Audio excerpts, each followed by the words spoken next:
Tonight, WLWT News 5 hosts a debate in the race for Ohio's 1st Congressional District, featuring Congressman Greg Landsman and Orlando Sanza. Here now, WLWT News 5 anchor and moderator, Mike Dardis. And good evening, everybody. Thanks a lot for joining us for this Commitment 2024 debate in yet another hotly contested battle for Ohio's 1st Congressional District. This district is made up of Warren County and most of Hamilton County, including the entire city of Cincinnati. So joining us tonight, we have these two men, U.S. Congressman Greg Landsman, a Democrat, serving his first term. Congressman Landsman, a graduate of Talawanda High School, Ohio University, and Harvard University before serving in Congress. Mr. Landsman, a Cincinnati City Council member for 5 years and a public school teacher as well. Congressman Landsman lives in Mount Washington with his wife and 2 children. His challenger tonight is Republican Orlando Sanza. Mr. Sanza, a West Point graduate, an Army veteran, currently serving as the executive director of the Hamilton County Veterans Service Commission. Mr. Sanza has also worked as an assistant Hamilton County prosecutor and a CPA, currently lives in Springfield Township with his wife and 4 children. So first of all, thanks a lot for being here. Doing a debate in the first place, it seems like it's a lost art. So men, thanks for being here. Let's have a fair fight. I'll be your referee tonight. Thanks so much, guys. So we begin tonight with opening statements. Each candidate will have 90 seconds. And by virtue of a coin toss, Mr. Sanza has the first opening statement. There you go. Thank you. WLWT, thank you for hosting tonight's debate. Mike, thank you for moderating. To my opponent, thank you for being here. For those of you watching at home, I'm Orlando Sanza, a proud husband, father of 4 young kids, a proud U.S. Army veteran. You know, growing up in an immigrant family, my parents instilled in me and my siblings values. And they told us that in this great country, you could achieve whatever you set your mind to. Well, I took advantage of that opportunity, committing my life to service to my commitment to my family, country, and community. I graduated from West Point alongside my wife, Jessica, a Cincinnati native, served in the U.S. Army as a commissioned officer alongside Jessica, then became a CPA, worked in Big Four accounting right here in Cincinnati, and then went to law school to become a prosecutor right here in Hamilton County. I'm running for U.S. Congress to protect the American dream, not just for my family, but for those of you at home. You see, my hope for tonight is that you would hear substance, policy, and you would also witness character, integrity, and accountability. Not political talking points, not rhetoric, buzzwords, because we have so many problems we need to fix in this country, from our economy to our border, and we need to actually bring problem solving, not problem creating, and to run on a record and not run from it. I'm that candidate. I look forward to tonight's debate. Thank you. Mr. Sanza, thanks so much. And now your opening statement, Mr. Landsman. Well, thank you both for participating, and for everyone at home, thank you for engaging in this critical election and this debate. My name is Greg Landsman. My wife and I, as was mentioned, live in Mount Washington. We're raising 2 teenage kids, so that gives you a sense of our world right now. I was a teacher. My parents were teachers. I grew up in a house where public service was a priority. It was a middle-class house, and we were raised with middle-class values. When our kids were in preschool, we realized that not every kid had access to 2 years of quality preschool. So I brought Republicans and Democrats together to pass the preschool promise, which now provides 2 years of quality preschool. It's the only city in the country that provides 2 years of quality preschool. That bringing people together, Republicans and Democrats followed me to City Hall, where we did the same to invest in police and fire, public safety, and the things that are going to make life better for children and families. And as you're a member of Congress, in just a short period of time, I have been an accountable, transparent, reliable, bipartisan leader, hosting 20-plus town halls, bringing tens of millions of dollars back for lead pipe replacement and bus transit and a whole host of other things, but being a normal, pragmatic, bipartisan leader at a time when we have chaos and extremism, and we have to turn the page so that we can all get together and get things done. Thank you so much, Congressman Landsman. So many great issues to get to, important issues affecting people in your district.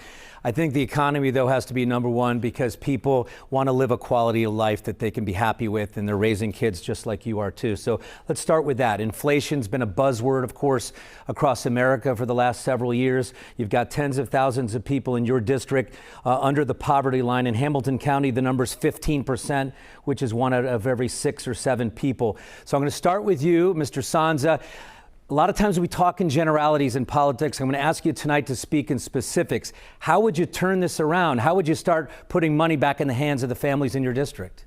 Yeah, listen, there's no doubt that economy is the most important issue facing Americans today. You ask those of you sitting at home, you know the cost of groceries, your Duke bill, gas, rent, mortgage, your house prices are continued to skyrocket. And so how do you bring these prices down? Well, it starts with stop the spending in federal government that's just through the roof.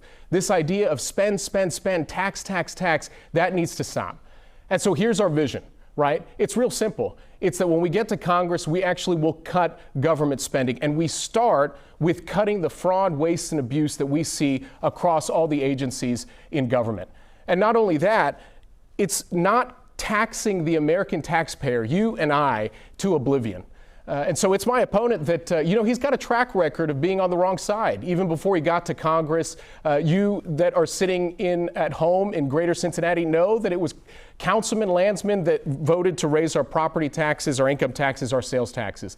And now in Congress, taking positions that don't make any sense whatsoever, raising the national debt ceiling with 0 cuts in government spending.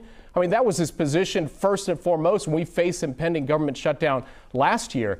And so we've got to start with actually putting our money where our mouth is, stop the government spending, and then also committing to the tax cuts like in 2017. That's what we'll continue to do on day one, is those tax cuts. Might get back to you in a bit on the government spending if we could go into some specifics on that. But first, I want to get to you. Same question. How do you tackle this thing?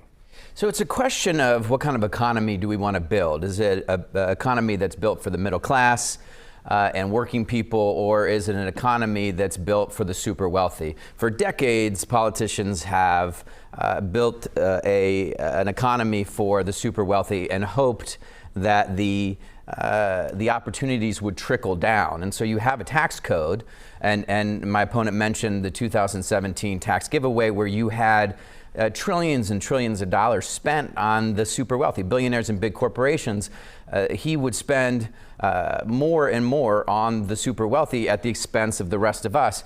We passed a bill, the House, a bipartisan bill that would expand the child tax credit, to your point, a specific thing that would provide tax relief to working people.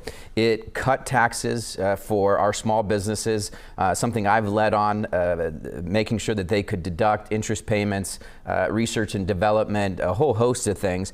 And then it died with Senate Republicans. We need to build a tax code that focuses first and foremost on working people in the middle class, giving them the relief that they desperately need, and then holding these companies accountable for the price gouging.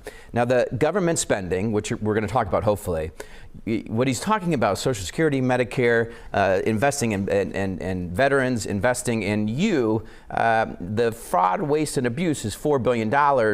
It's not going to get us where we need to go. I want to follow up with you on what you just said, but first I want to give him an opportunity. He's mentioning some of these things.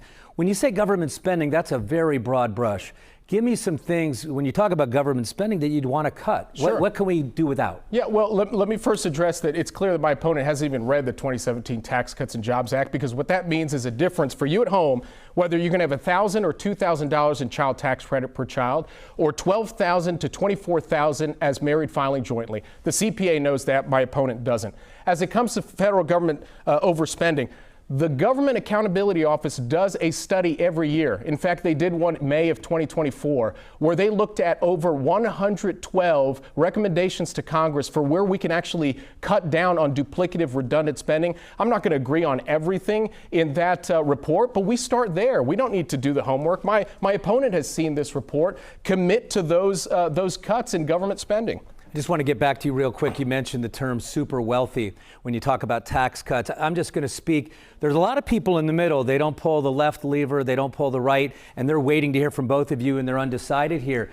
The criticism from the other side has always been that Democrats want to tax just somebody who's been successful and makes a lot of money. Yeah. So for the person who goes to college, does the right things, gets great grades, graduates, goes to law school, and now they're making good money because they did the right things.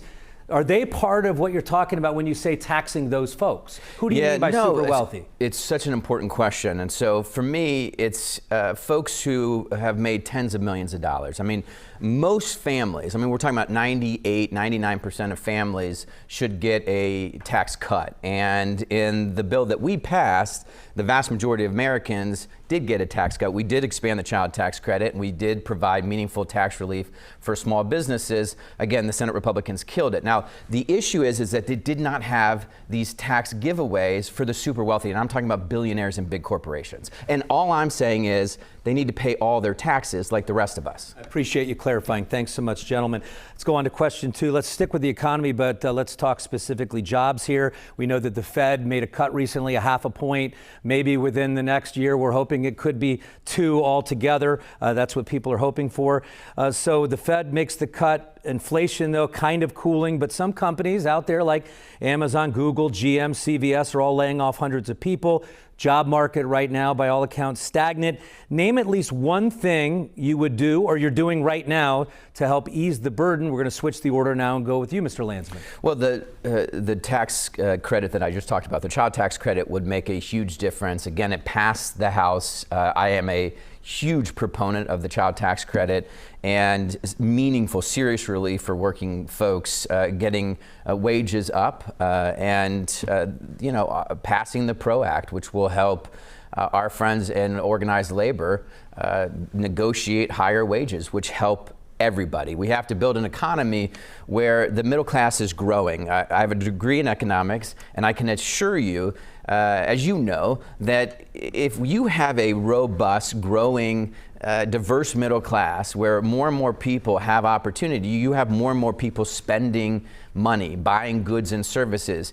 If you continue this broken economy where the tax code and regulations benefit the super wealthy and powerful, then you have wealth concentrated among a few. They just don't have the spending power that working people in the middle class have. And so I think it is absolutely time to elect people who aren't just normal and pragmatic about this, I don't take corporate PAC money, so I'm always going to be with you, but who have the courage to say, we're not doing this anymore. We are going to build a tax code and an economy for the middle class and working people.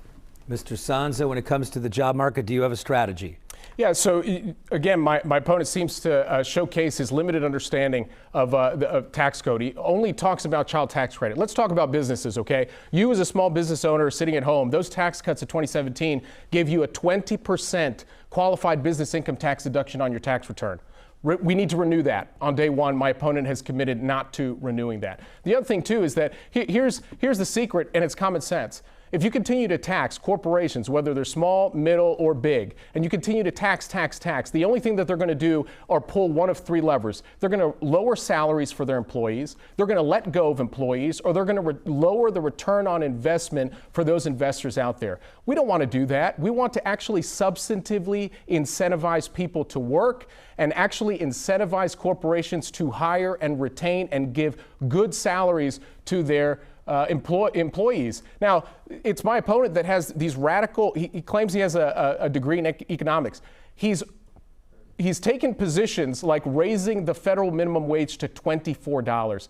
I am all for. There's no one here that's not for raising wages, but it shouldn't be the federal government dictating that. Allow the free market to operate. That's what makes America great. It's common sense policies like that we are going to do. The other thing I want to touch on is this whole idea of not taking corporate PAC money. You don't take corporate PAC money, but you sure invest in big pharma and big oil companies, and then those stock trades, you fail to even report timely while you sit on the Small Business Committee in violation of the Federal Stock Act. That's the accountability we're talking about. We need to bring back the integrity in our government officials. I'm always going to give you 30 seconds of a rebuttal if you want it. Do you want it here on this topic or move on, anybody? Oh, sure. I mean, I think it's really important because Mr. Sansa mentioned at the beginning, this should be a debate about policy and about you, and I couldn't agree more.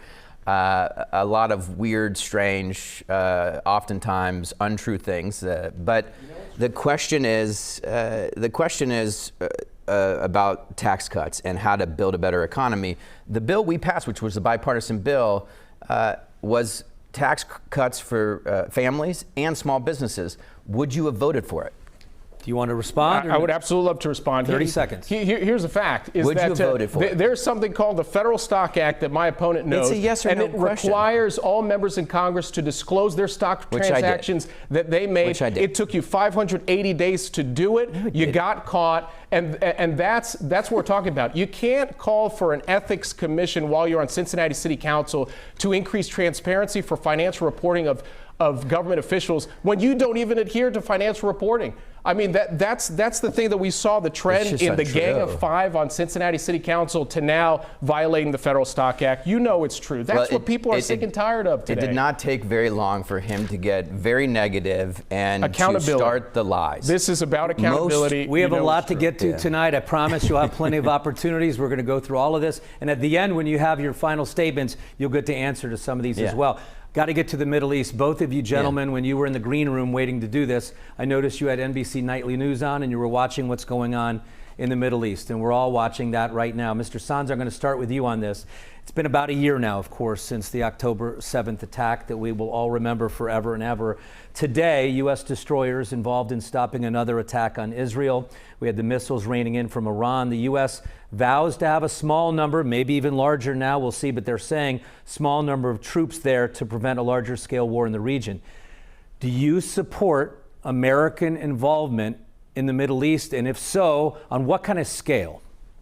First and foremost, look, my heart breaks for the killing that's happening in the Middle East and has been happening for the last year and even beyond that. No matter where it's occurring, the innocent loss of life should never be celebrated. It should be mourned. I look at this context and conflict through a unique lens. As a West Point graduate and a former military officer and infantry officer, I know the cost of war, and this is the cost of war. But I believe a couple things to be true when it comes to the Middle East. Number one, we absolutely should be supporting our strongest ally, that is Israel in the Middle East. And they have a fundamental right to protect themselves as a nation, as a people that were attacked by terrorist organizations, whether it's Hamas or Hezbollah. And so what we're seeing now, this escalation in the region, what this speaks to is actually the failure of American leadership globally to actually exert the strong power and force to deter this sort of activity.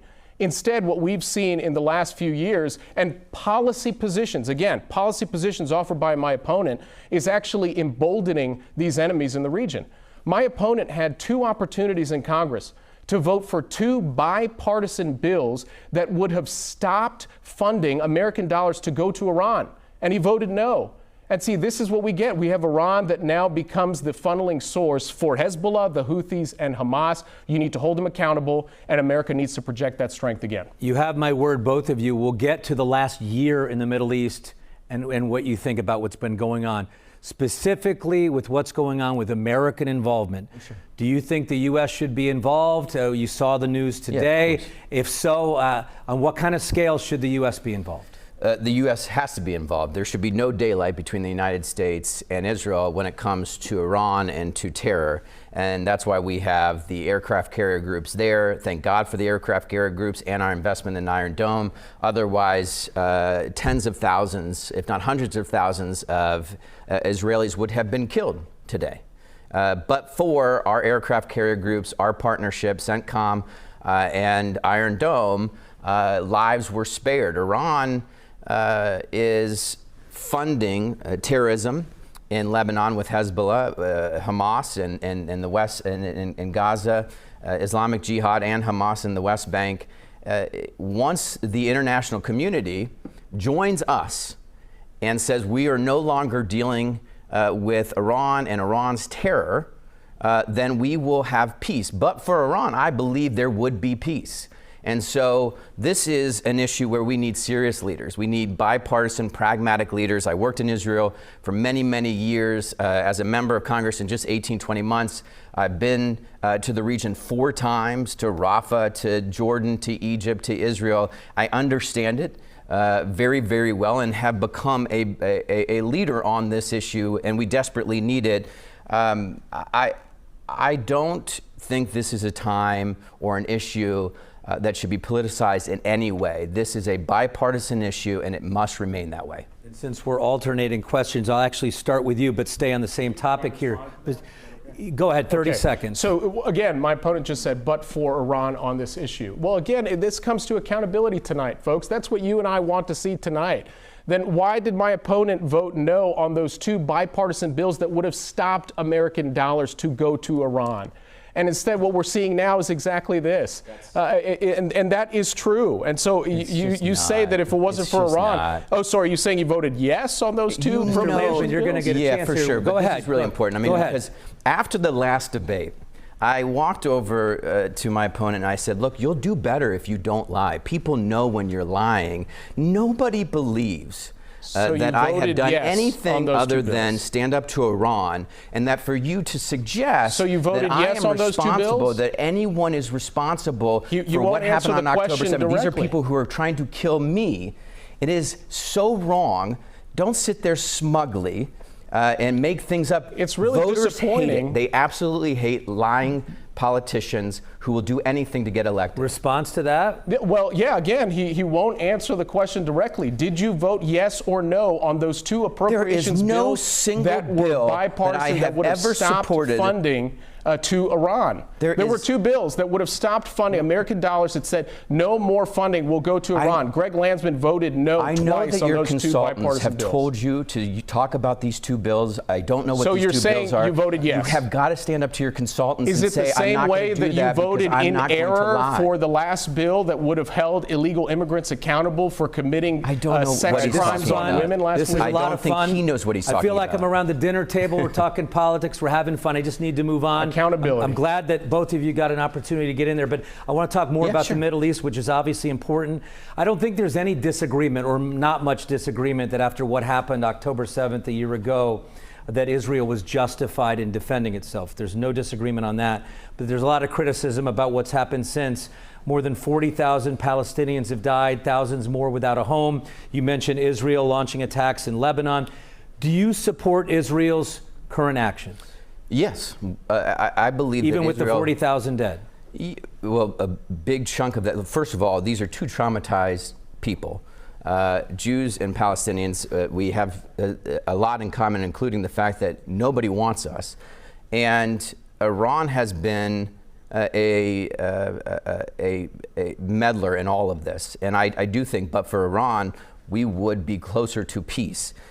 What Israel is attempting to do is, and successfully so far, is dismantle Hamas, and to dismantle the terrorist network that is Hamas in Gaza so that the Palestinians can have Gaza back.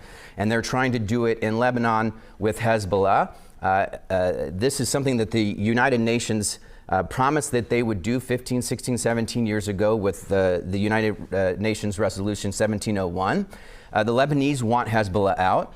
And the sooner the world comes together and says we're going to stand with Israel and with the Palestinians, get Hamas, Hezbollah, the Houthis out of the region, and Iran sideline, focus entirely on Iran, we will get to a Middle East peace and stability that we haven't seen. Now, I'm a child of the 90s. I remember when Clinton had Arafat and Rabin, and I remember thinking that is what a wonderful thing to do. And my hope is that I will be part of a generation of leaders that ultimately gets to peace and stability.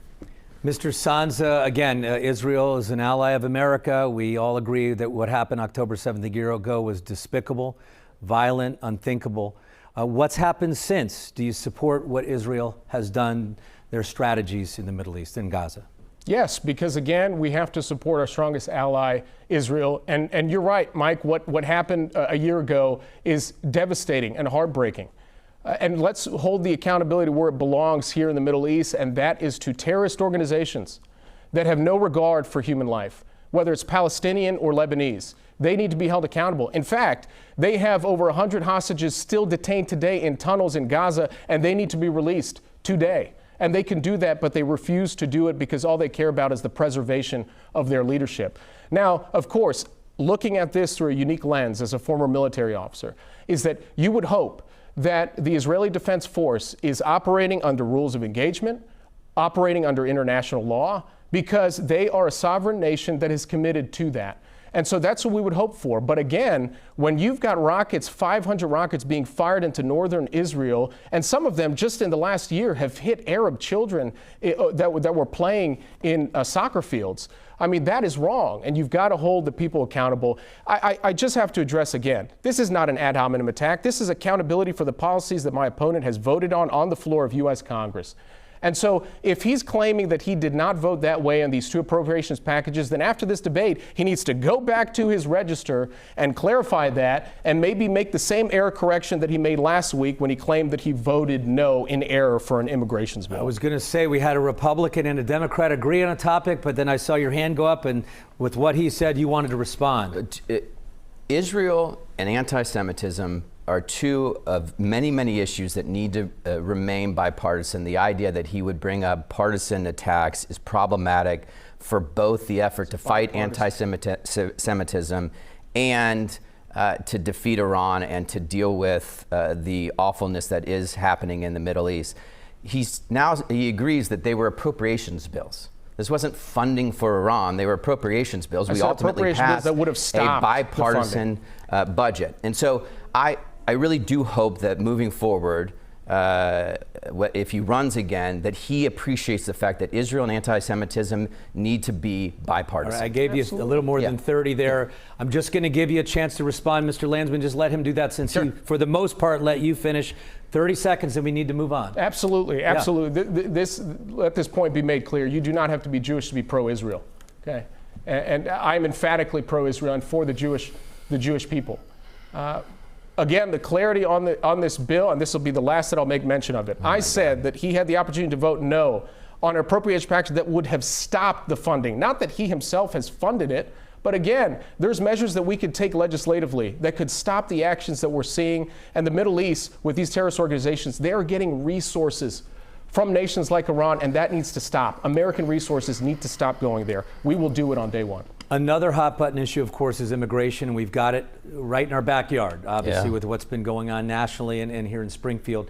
So in December, 250,000 illegal immigrants made their way across the border.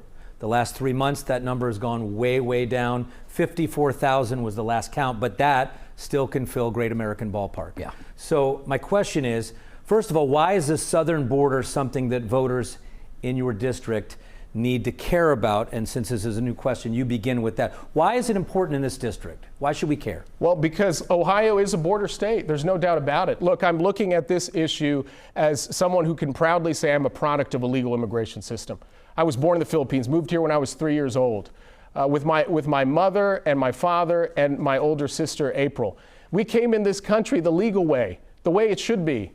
And what we're seeing right now is a huge problem in our country where over 15 million people have entered into the southern border illegally. Many of them have come right here in greater Cincinnati, broken our laws in the southern border, and then broke our laws right here in Hamilton County, some of them that I have prosecuted as an assistant prosecutor. That has got to stop. The reason why it's a problem here in Cincinnati, look at the fentanyl epidemic that we see. That has a direct correlation with the open southern border, and that drug cartels have poured in opioids right here into the artery of the Midwest, of I-75, 74, and 71. That's got to stop. And then also the crime that we see here. The report that just came out over a day ago says that over 500,000 illegal immigrants were convicted criminals around the country, 12,000 committed homicides. That's got to stop. How do you stop it? You close the southern border. You don't take policy positions like my opponent. He's the one in 2017 stood behind city leaders, called for Cincinnati to be a sanctuary city, removed ICE in 2019 from doing its job right here in Cincinnati, and then now in Congress votes multiple times. May of 2023 voted no on the Secure the Border Act. It would have secured the border at that time. You have 90 seconds. Same question. Why should it matter here in greater Cincinnati and in our district here? So it matters for a whole host of reasons. I mean, one has to do with the fentanyl crisis. The other one has to do with the fact that it is a national crisis and it requires bipartisan leadership, Republicans and Democrats to come together and solve something. That's what most of us want. Democrats, independents, Republicans, they want their elected leaders to be able to come together, and that's what we did. So I was part of a group. I'm part of the Problem Solvers Caucus, which is 30 Democrats and 30 Republicans who work on these big issues, including border security and comprehensive immigration reform, which the vast majority of Americans want, and we got a deal done. It would increase the number of patrol agents. It would increase the number of judges, decreasing the time it takes to see a judge, an asylum judge, from 6 years to 6 months, so people apply for asylum from their home country and not come here. And it would have changed the asylum rules to ensure that folks are coming here only if they are in desperate need instead of coming here to work. There should be pathways for work, but we had the bill. Now, 350 of us are ready to vote for it in the House, and there are probably 90 in the Senate. Donald Trump said, kill the bill, and because of folks like my opponent who say, like, whatever Donald Trump wants, he gets. He has said Trump is his priority, not us, and so he'd kill the bill. I am ready to vote on it. We can come back in the next couple of weeks and get it done, and it will make a huge difference. All right, Tom, I'm going to give you a chance in a second, but first I want to talk about Springfield, Ohio. Yeah, sure. 60,000 people in the town, 10 to 12,000 are legal migrants from Haiti. They're Haitian immigrants who are legally living there, but it's a quick recent jump in population. Obviously, it's put a strain on city resources from healthcare to housing. Ohio's Republican Attorney General Dave Yost is actually talking about researching legal avenues to keep the feds from dumping what he calls unlimited numbers of migrants into Ohio communities. How do we, though, handle communities like Springfield where the population jumps that quickly and it is a strain? Yeah, I think the governor's done a really good job of balancing this, which is to say, I'm with people like Greg Landsman and others who want a border fix and who would vote for one immediately, but also understand that there are these population growth trends and our communities desperately need leadership, as opposed to people, and that's what he's provided, and I commend him for that. The challenge is that, and Springfield is an example where instead of solving the problem, which is what so many of us have been working on, that you have folks who just decide, well, I'm going to demagogue, demonize, and create all kinds of completely fabricated stories just so I can have the issue. So I'm going to kill the border deal, like Trump did, so I can have the issue. And for Trump and Vance, I'm going to say that people are eating people's pets, even though Vance has said, hey, I made it up. Because they are so desperate to change the conversation. It's such a problem with American politics right now, and the vast majority of people want it to end. They're done with the far right, which my opponent is very much a part of, the chaos and the extremism. They want normal, bipartisan, reliable leaders, period. I did not think that eating pets would make it into our debate, but at 7:32 here, it just did. Let's talk a little bit about Springfield, though. They're legal, thank you, but it's jumped up big time, the population. What would you do to handle situations like that? Again, my hope for tonight that you at home would not be hearing just the diversion tactics and the political buzzwords. Well, you just heard it tonight. And last time I checked is that I'm standing on this stage, not Donald Trump or J.D. Vance. And I'm sure my opponent would love to debate them instead of the prosecutor. But here we are. But here's the thing, is that when it comes to this quote-unquote bipartisan bill that my opponent talked about, here's the reason why that bill does not work. In that bill, it would have closed the southern border only when the amount of illegal immigrants reaching our southern border reached 5,000 a day. Folks at home, you and I both know, common sense tell you that does not solve this problem. That continues to exacerbate it. So if that's the bill that he was for, listen, I wouldn't sign that. And I'm a product of legal immigration. So when it comes to issues, and Springfield included, where you have people that come in here legally the right way, of course we welcome them. We want to welcome anyone who comes in here, whether it's Haiti or the Philippines or anywhere around the world. The thing that does not make sense, though, is that when you burden the American citizen to then pay for illegal immigrants housing in schools when our public schools are failing, trying to give them driver's licenses and health care when our health care is burdened right now. You at home want to make sure that your government is working for you. And again, there are policies that we can put in place that if you're trying to come in here through some sort of asylum claim, well, the wait in Mexico policy works because you stay out there, you make sure that your asylum claim comes through our immigration courts that are overburdened today, that we need to fix, and then we solve those problems. But there's common sense ways to do it, not ones that lack common sense. All right. The common sense solution is the bipartisan border fix. There are 350 of us waiting to vote on it. We just need 5,000 the courage of the speaker to give us the bill, and we will pass it immediately. You call yourself the prosecutor, so let's dive into crime and see what you think about this. In the 1st District and across Ohio, the criminals behind these violent gun crimes more often now are 13 and 14 and 15-year-old kids. Kids who are not going to go to jail for a long time. Sometimes they're even being paid by older people to commit these crimes. The age-old debate, rehab versus prosecution, but we throw it out on both sides of the aisle, and here we are, 5, 10, 15 years later, and it's the same thing, and it's growing.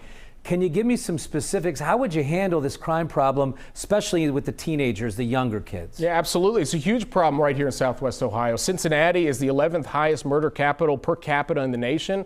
The juvenile homicide record is some of the highest in over a decade right here in Cincinnati.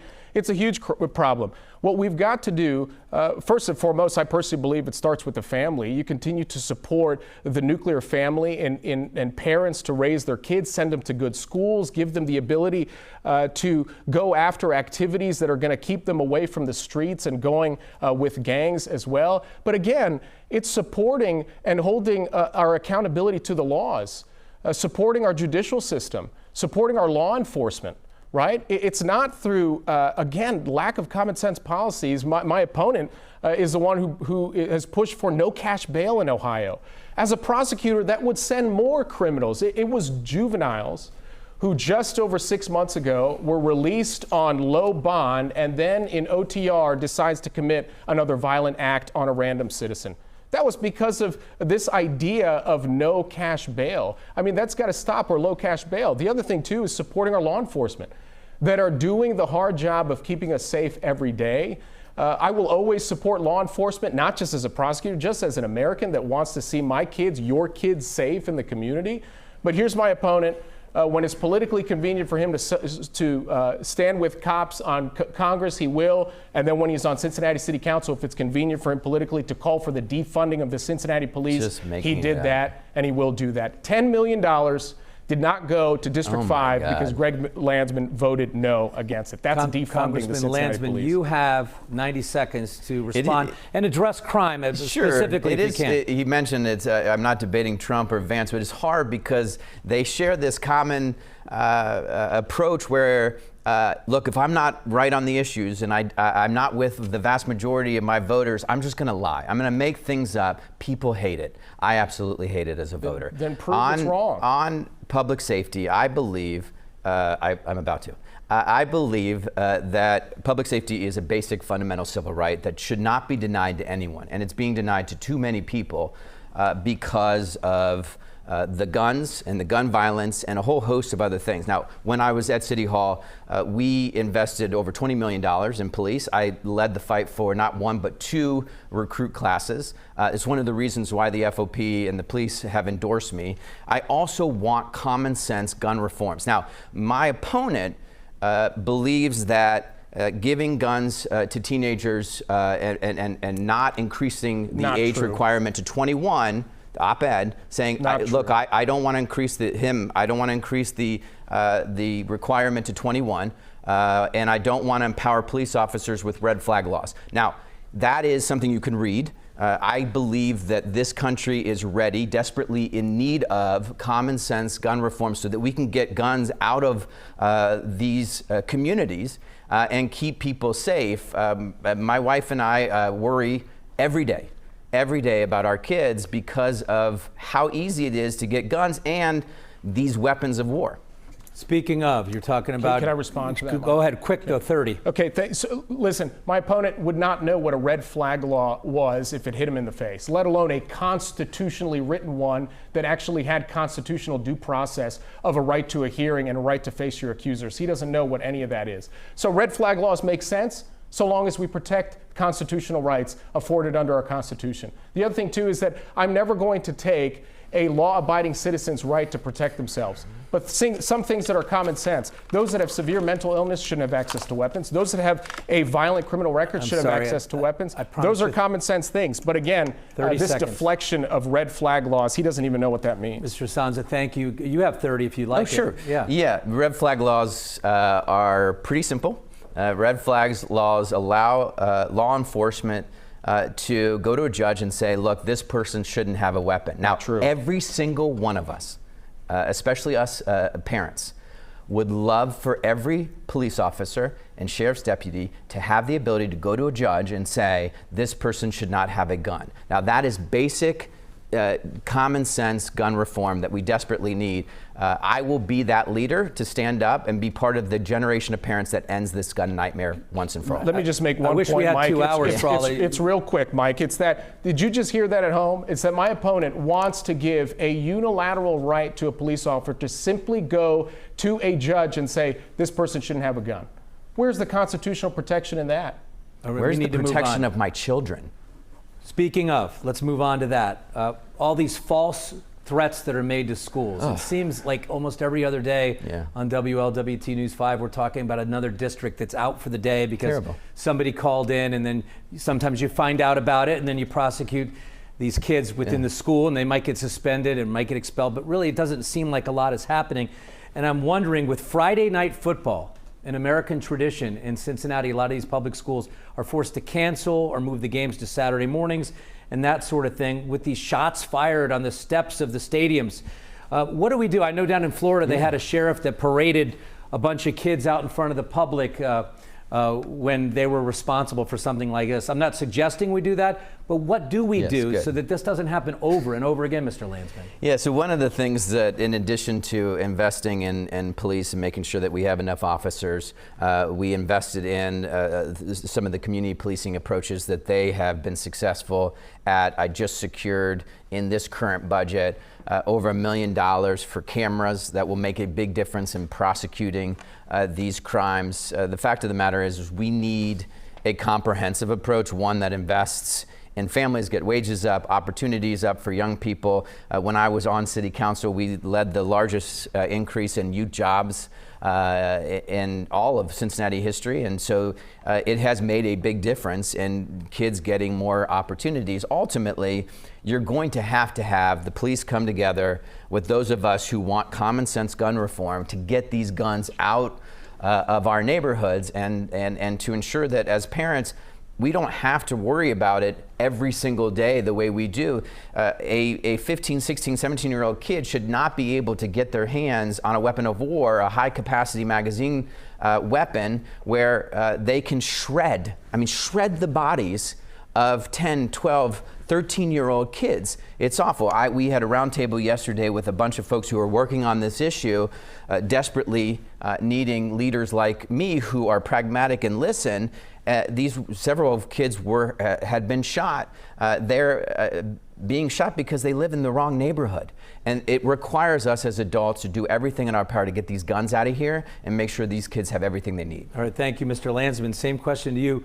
Not just guns, but also these fake threats that are made that are disrupting the school day and kids seemingly getting away with it, maybe being suspended, maybe being expelled, but it doesn't seem like we're hearing about much more. What would you do? That's right, Mike. Look, it comes to, again, common sense solutions, right? Like putting more school resource officers in schools. As my opponent while on city council that tried to remove school resource officers from Cincinnati Public School. I mean, here's the thing, is that I'd be careful, Greg, to highlight that you put federal dollars into Cincinnati Police for security cameras, because then it raises question on how you even got that FOP endorsement. But here's the thing, is that when it comes to our kids and keeping them safe, we've got to make sure that we have the ability to intervene and intervene quickly. That's why putting school resource officers in there, giving schools what they need to address mental health concerns is done quickly. And again, supporting parents in the community. If their children has some sort of a mental health disability, then we provide the resources right here in the community to do that. But to provide the security in the schools and surround the community and parents so that we don't face what happened in Georgia right here in Cincinnati. That's what we need to do. Mr. Sanza, thank you. Would you like to respond? Yeah, he just suggested that the Cincinnati Police Department and the FOP were corrupt. That somehow. I didn't suggest that. I'm saying that. Yes, of course you just did. Let me be clear. In the same way that you failed to disclose your stock transactions and bought into big pharma and big oil companies. I mean, literally just calling them corrupt. I will make this recommendation again, and I mean this sincerely. I really do. You will do so much better if you stop lying and realize that you're allowed to stand up to your consultants and say the things that you know to be true as opposed to what they're telling you. Why don't you look in the camera and address all the Cincinnati police officers and tell them what you did for them on Cincinnati City Council? Not a panel of 13 that sat on a executive committee. Again, I'm going to support the police even if a panel of 13 don't support me. But again, the uproar that happened after the FOP endorsed when a outcry of former and current Cincinnati police officers, many of you that are sitting at home right now, said, how in the world did the FOP endorse the guy that literally called for our defunding multiple times while he sat on Cincinnati City Council? That's a fact. You at home, who's a Cincinnati police officer, know that, and you've called him out on it. No, that's why they support me. It's a lie. I mean, look. This is what the American people hate. It's what voters hate. They want to be done with this chaos, the extremism, the cruelty, the lying. Here we go. And they want pragmatic, normal, bipartisan leaders. People don't always agree with me, but they know that I'm about as normal and pragmatic and honest as it gets. And that's what we need. We need a generation of folks who are comfortable in their own skin, who know who they are and are deeply rooted in the lives and the work of the people that we represent. And so we are pragmatic and normal as opposed to the chaos and extremism that has held us back for far too long. I have a tiny suspicion you're not quite done yet on that. Yeah, again, look, you can't just say everything's a lie, and then no proof to back it up. It's very easy if I just say, yeah, that's a lie. No, whatever I said that was a lie on this stage, you can leave this debate and then put out very specifically where it is we lied policy-wise and substance-wise. This is about accountability. And you at home want to see that in your elected officials. And the higher they go in office, the greater accountability you would expect. It's to bring back integrity into the office. Someone that doesn't, in the military, we call that do as I do leadership versus do as I say. We're out of time on that one. We're going to put a bow on that fight for now. These are questions from critics that we're bringing to you, and it's going to be pretty fair on both sides. We're going to start with Mr. Sanza. One of the biggest attacks that Congressman Landsman has leveled against you is that you don't live in the district. Why choose to run for a district that you don't live in? Why should voters trust you to know the issues of the district that you want to represent? Yeah, first and foremost, my opponent knows full well that I entered into this race when there wasn't any congressional district line finalized before the Ohio Supreme Court. He knows that, and suddenly here I am just right on that boundary's edge, and it's not a legal requirement for a congressional candidate to live in the district. Here's the thing. I would have never entered into this race had my opponent been doing his job for the last 20 months. But the fact is that instead we've seen a problem creator through his policy positions, folks. Again, it comes down to how he's voted or failed to vote the right way when it comes to fixing our broken economy, securing our southern border, restoring the integrity and confidence in our elected officials. If that was done, I would have perfectly stayed home and continued to be the father and the husband I am and continued to be out there serving my community as a prosecutor. But instead, what you saw here tonight is, again, someone that has a record that he is trying to hide from, not hide on. Instead, it'd be very easy for you, the American people, to actually hear from the current representative, that is how I voted, here is why I voted, and that's why it was in the best interest of the American people. Instead, he just flat out blanket statement says it was a lie, and that's not going to fly. We're going to hold him accountable tonight. Here's a criticism that he has about you and others as well. I want you to answer to it. Go ahead. Yes, thank you. The number one criticism is not that he doesn't live in the district. It's a problem. The number one criticism is that he supports these national bans on abortion with no exception. True. He is committed to the Ohio right to life. You can find the questionnaire. No abortion anywhere, no exceptions for the life of the mother, rape, incest. These federal bans are bad for people.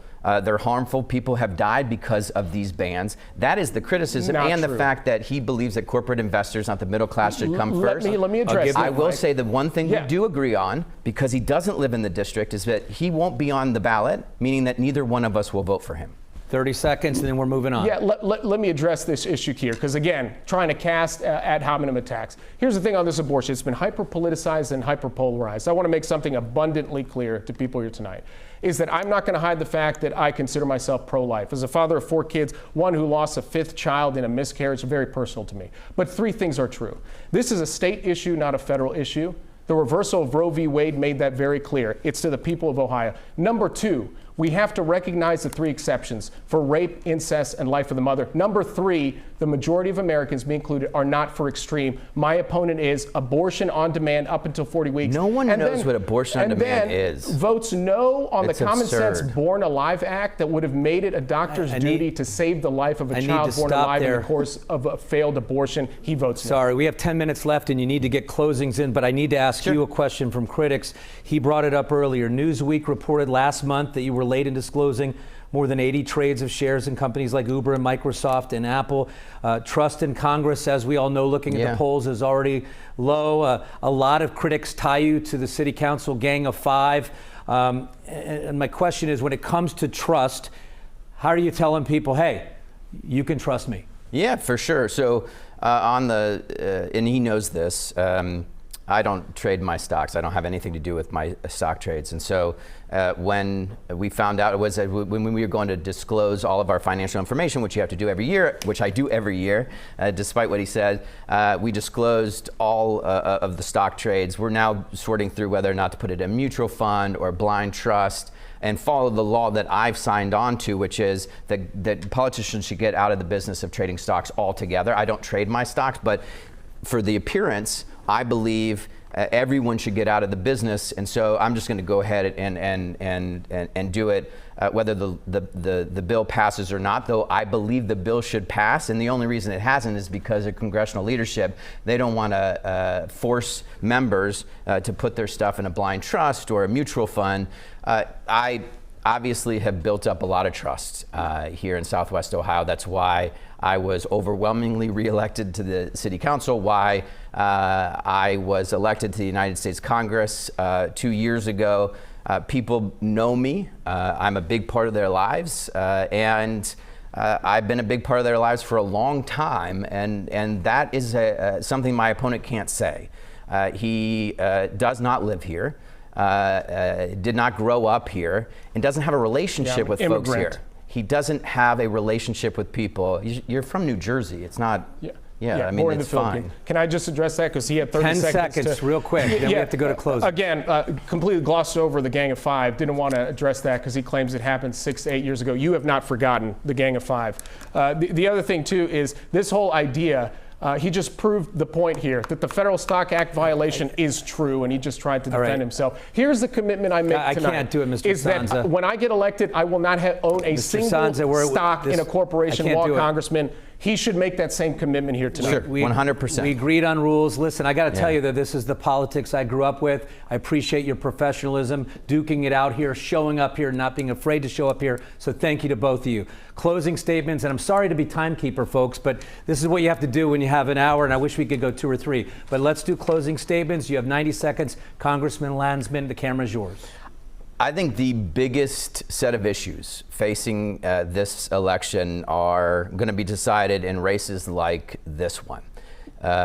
Do we want an economy built for the middle class or for corporate investors? My opponent takes corporate PAC money. I don't take corporate PAC money, and so I will always side with working people in the middle class, and that's how my votes have been cast. I will continue to fight for an economy that's built for us, not for the billionaires and big corporations. Reproductive freedom in general, is on the ballot. Whether he believes it's a national issue, and he's committed to a federal ban on all abortions, no exceptions, or something else, he still believes that politicians should be telling women what they should and shouldn't do. Politicians should have nothing to do with this decision. Zero. I want my daughter to have the same freedoms that everyone else had prior to Dobbs. And I'm going to be one of those votes to restore reproductive freedom in this country. I'm also going to be a vote to codify or pass the John Lewis Voting Rights Act. We got to get rid of voter suppression, partisan gerrymandering, dark money. My opponent, and through his positions, will support all of the efforts in Project 2025. And again, it comes down to, do you want more of the chaos and extremism of the far, far right, or do you want pragmatic, normal, bipartisan leadership, which you've gotten from me? Because of the coin flip, final at bat, Mr. Sansa goes to you. Thank you. Thank you for tuning into tonight's debate. Hopefully it was an informative one, where you saw the accountability that many of you are looking for right now, especially where the erosion of government and the erosion of our confidence in elected leaders is prevalent. You saw the contrast between me and my opponent here tonight. Again, it comes to having a record that you can proudly run on for all Americans instead of running from. And this whole idea of not taking corporate PAC money, well, he sure likes to invest in the very corporations that he rails against. But again, this comes down to pressing issues of today. We're living in desperate times. The economy is broken. Our open southern border continues to pour in drugs and criminals into our communities. And we need to restore duty, honor, and integrity back in our elected officials. Folks at home, I'm committed to be that representation for you in Congress. I'm asking for your vote a week from today, as early voting starts on October 8th. I'm asking for your vote so that together we can do the hard work of passing good policy, good substance, and actually fix all these problems together. Thank you very much.